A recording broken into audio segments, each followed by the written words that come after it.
So today I'll be talking about this study, CITRI LI study. So this is the second part of my talk. So this I gave it in Kochi on 16th November 2019. So this is a follow-up of the previous talk which is recorded in my website. So this CITRI LI study came in 2019 and this was followed by a big meta-analysis. So these are the two studies which came after the previous recording that you see on my website.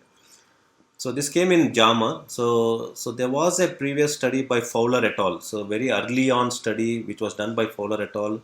On vitamin C. So this is done by the same group from US which came in 2019 in JAMA. So the title of the study is Effect of Vitamin C Infusion on Organ Failure and Biomarkers of Inflammation and Vascular Injury in Patients with Sepsis and ARDS. So just focus on the title. So they have looked at patients with sepsis who have developed ARDS. So it is not only sepsis and septic shock, it is a sepsis who have developed ARDS. Okay, so that is a distinctly a different subset they have looked at. So the inclusion criteria for them was patients with sepsis who developed ARDS. So they looked at vitamin C and its effect on the organ failure and biomarkers of inflammation and vascular injury. So the biomarkers of inflammation, they looked at a CRP, C-reactive protein. So the biomarkers for vascular injury, they looked at thrombomodulin levels. Okay, so these were the two they looked at. So this was a typical double-blinded, multicentric, placebo-controlled, randomized controlled trial and done between September 2014 to November 2017. So this was done in 7 ICUs in USA. So they enrolled 167 patients for the study, and once patient developed ARDS after sepsis, within 24 hours they recruited these patients. So the dose they give, I think this is also something I want listeners to focus on. So the Merrick's dose what we use is up to 6 grams, 1.5 grams 6th hourly. If you take 50 mg per kg 6th hourly, it comes to, for a 50 kg it comes to 12 grams. So it is double the dose. So they use approximately for a 50 kg or 60 kg person, it will come to 12 grams per day. So which is a double the dose of Merrick's they used. And they continued this for 96 hours. So they used 50 mg per kg 6th hourly for 96 hours. So approximately it will come to 12 grams for a 60 kg as an infusion for 96 hours they gave. So the measurements what they looked was SOFA score from baseline to 96 hours. So after they administered vitamin C, they looked at the change in the SOFA score, whether the organ dysfunction gotten better after they started vitamin C from baseline to 96 hours. So they looked at CRP levels, which is a marker of inflammation. They looked at thrombomodulin levels, which is a marker of vascular injury at 0, 48, 96 and 168 hours. So they took 4 levels and they measured whether there was any change in these levels. So the results, the mean age was 54.8 years in this study. So 54% of the patients were males. So they had 84 patients in the vitamin C group, 83 in the placebo group. So and they did look at the plasma vitamin C levels in the patients who got vitamin C. And I think if you recall the previous lecture, we know that vitamin C raises to the peak in 48 hours. So the levels start raising in the serum after 9 to 10 hours and peaks at around 24 to 48 hours. And it will last up to 96 hours and it comes down. So the peak effect is 48 to 96 hours. So you have that curve. And they looked at the SOFA from the baseline to 96 hours. As you see, there was no change. From vitamin C, there was 9.8 to 6.8 change. In placebo, 10 points. 3 points versus 3.5 points change. So that was not statistically. So there's no improvement in the organ dysfunction as assessed by SOFA score between these two groups. So they looked at the CRP levels, and as you see CRP levels also there's no change between vitamin C and the placebo group. It was 54.1 in vitamin C and 46, which is a marker of inflammation. So they looked at thrombomodulin level, even there is no change. So 14.5 nanograms per ml and placebo it was 13.8 nanograms per ml. So that was also statistically not significant. So they looked at CRP, as you see this is the graphical representation. There's no change in the markers of inflammation, neither there was change in the SOFA score. But then they looked at secondary analysis. I think that is what, so that's why I was telling to my trainees that any study, if you look at the face value, it looks as negative, but when you read to the whole text, they did a secondary outcome analysis. So secondary outcome was looked at 46 patients who died. Okay. So what they saw was in the deaths, when they analyzed the deaths, the mortality was 5% in vitamin C, in placebo it was 23%. So although the reason why this is not highlighted or this will not be highlighted, because this was a secondary outcome analysis which will not come as a conclusion when you read an abstract. So they looked at the secondary outcome in the patients because this was not the primary intent of the study. The primary endpoint of the study was to look at the SOFA scores. That's why they would conclude a study based on that. So when they looked at secondary analysis, which was not the intent, so they saw there was a mortality benefit. There was 5% deaths in vitamin C as compared to 23%. And secondary outcome, they also looked at ICU length of stay and hospital length of stay, and they found that it was the ICU free days, which is a good thing, was higher in vitamin C. That was statistically significant. And hospital free days, which is a good thing, was also more in vitamin C. At day 60, they looked at hospital free days. At day 28, they looked at ICU. And this is the Kaplan-Meier curve. As you see, the deaths is much lesser in vitamin C group, and that was statistically significant. So this was the findings they found, and it created an exploratory hypothesis. Even authors have mentioned that it raises the issue that this is something that needs to be explored. So that was in discussion. You would see authors talking about this is an exploratory hypothesis which they should work on and maybe do a bigger study. So what are the limitations? See, you have to look at the limitations of the study, why they didn't find outcome. Because here, the vitamin C administration possibly was delayed because they were waiting for the sepsis patients to develop ARDS. Because sepsis patients not necessarily at the outset they develop ARDS. There may be a lag time for them. So because the hypothesis the authors generated is because there may have been a delay. Because our understanding is any drug we give for its maximal efficacy, it should be early administration. So here there may have been a delayed administration because they waited until the ARDS developed. And they also submit that this study was underpowered for changes in the SOFA and biomarkers, which they looked as primary endpoint. And as authors, again, they also do acknowledge that they did not look at mortality as a primary endpoint. So, which is again a limitation of this study. And the death and ICU length of stay, when you looked at secondary outcomes, was dissimilar, although it was not looked as a primary intent. So, this raises the question of your internal selection bias. And most important, I think this is what I want listeners to appreciate. The patients who died, they were not taken into analysis for change in SOFA score. And in fact, when they looked into when you look statistically, when you include that mortality number, the 46 patients who were not included in the change in delta SOFA, the change in the SOFA, it tends to move towards statistical significance. So, which means that patients who died were excluded from analysis of your change in the SOFA score. So they only took all the patients who did not die for the change in the SOFA score, and they didn't find any significance. So these are some of the limitations of this study. So the conclusions the authors made at the end of it is, in patients with sepsis and ARDS, vitamin C definitely had no effect on organ failures or had no effect on the biomarkers of inflammation and thrombomodulin. Having said that, but when you look at the small group of patients who died, I think there seems to have been a mortality benefit in vitamin C as opposed to the non-vitamin C, and even the delta SOFA score, I think they did not take the patients who died into the analysis. So that was the findings of this. So it does lead to some exploratory hypothesis about these patients who are excluded from taking into analysis of change in SOFA score.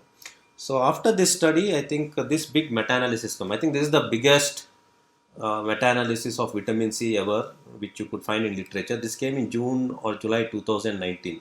It came in critical care medicine. So the effect of vitamin C on clinical outcome in critically ill patients, a systematic review. So the three countries gotten together to do this meta-analysis. The authors are from Switzerland, Italy, and Spain. So these are the three countries the authors are from. So this was the largest randomized. So what they've done is it was 44 randomized controlled trials, and they divided into two groups. There were 16 randomized controlled trials which was done only in ICU group of patients, and the number of patients were 2,857 patients. And they had 28 randomized controlled trials done in patients who underwent cardiac surgery.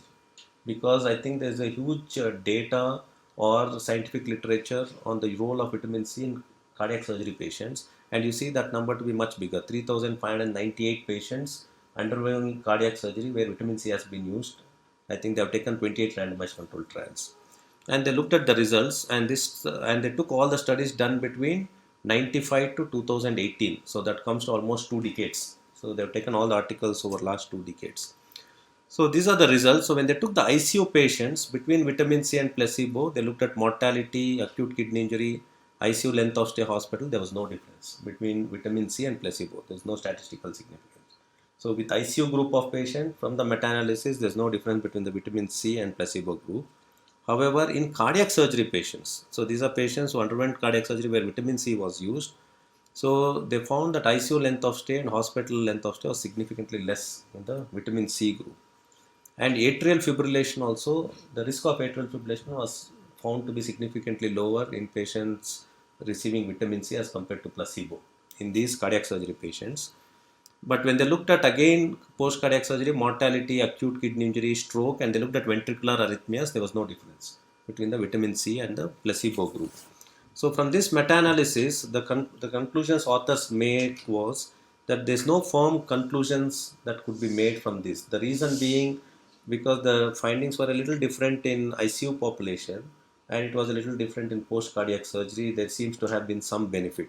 So even in this study, the authors acknowledge that vitamin C seems to be an attractive intervention. So this is in conclusions, authors do acknowledge that it is an attractive intervention which needs to be further investigated with much larger randomized controlled trials to see if it has a bearing on improving clinical outcomes.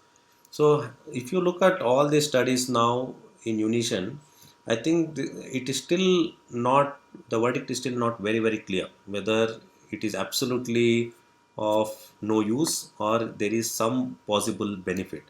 Now, I think the question that should come to mind is, since there is so much of debate on this vitamin C, what are all the future studies that are coming? So the take-home message that we can make is in septic patients, it has been clearly shown that vitamin C endogenous or the levels are depleted in the body. Endogenous vitamin C levels are depleted and even thiamine levels are depleted. And this depletion of these may explain many abnormalities in sepsis patients. So I think I had covered in the previous talk, there are 5 randomized controlled trials prior to this which conferred benefit.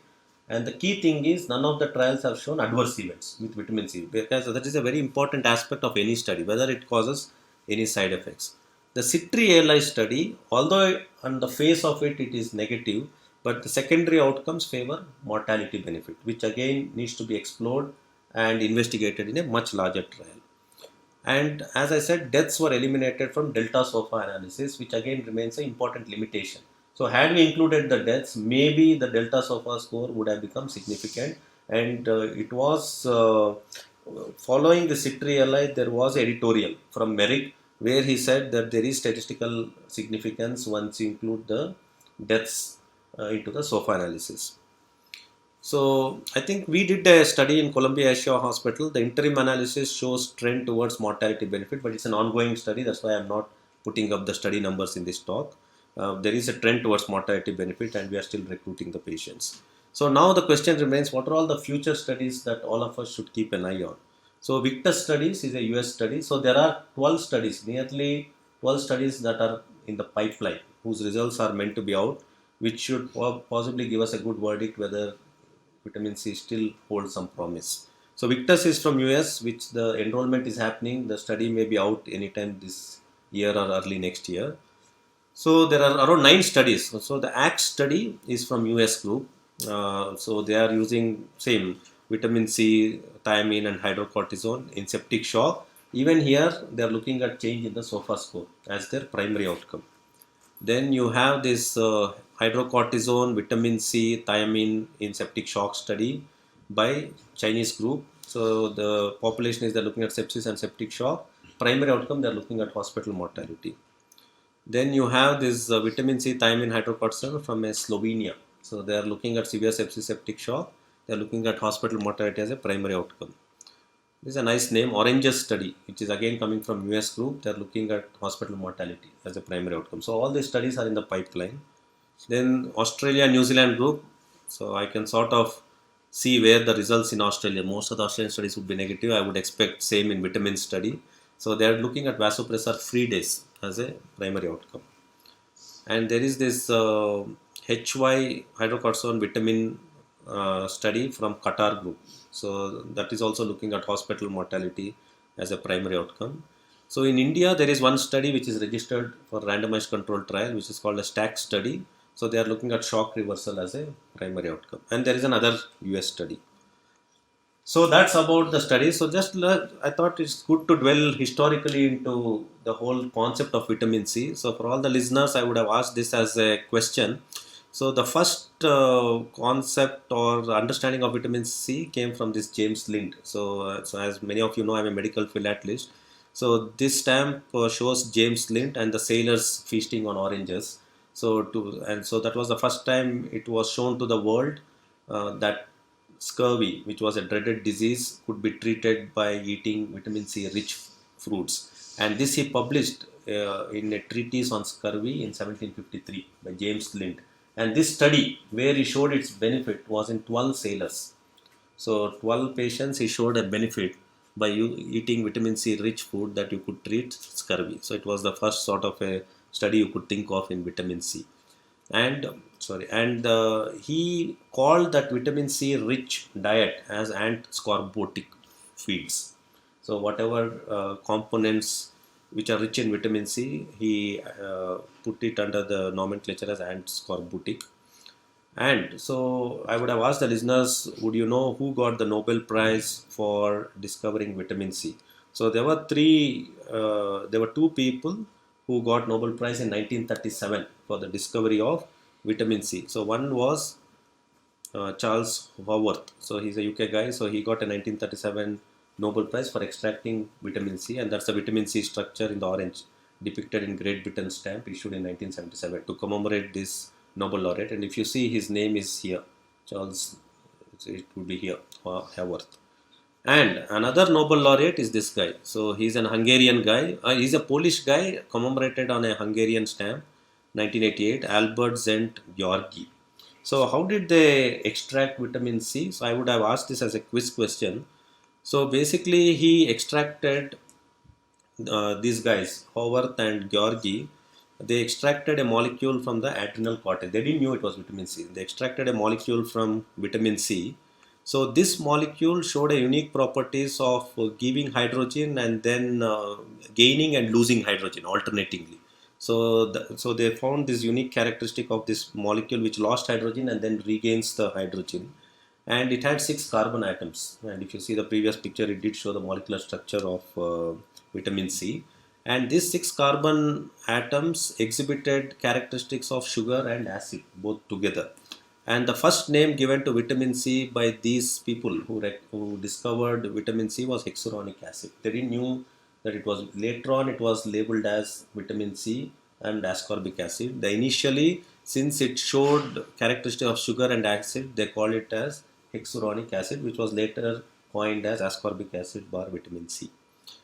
And the another important thing is you would wonder why I am showing this capsicum, because you would think that vitamin C was extracted from fruits like oranges or citrus fruits, but they found it was extremely difficult to isolate vitamin C from the fruits because of the sugar content in the fruits. They were not able to extract vitamin C, and all the commercially available vitamin C in kilograms was isolated from paprika, so which comes from the capsicum. So they isolated large chunks for commercial use of vitamin C from the paprika. Okay, and so these are the guys who got 1937 Nobel Prize for chemistry. So that's about the history. So this was a cartoon which came out after this Merrick's cocktail, vitamin C hydroquartz infused, not stirred. So thank you very much. So I'd end with this quote: so much of our happiness depends on how we choose to look at the world. So how you look at vitamin C depends on your understanding on the science of it and all the trials. So thinking is difficult. That's why most people judge. So don't judge vitamin C. So you may have to think about it in a larger context and look into all the future trials. So visit my website www.drpradeeprangappa.com to rehear to this lecture to have more clarity if you have any queries. Thank you.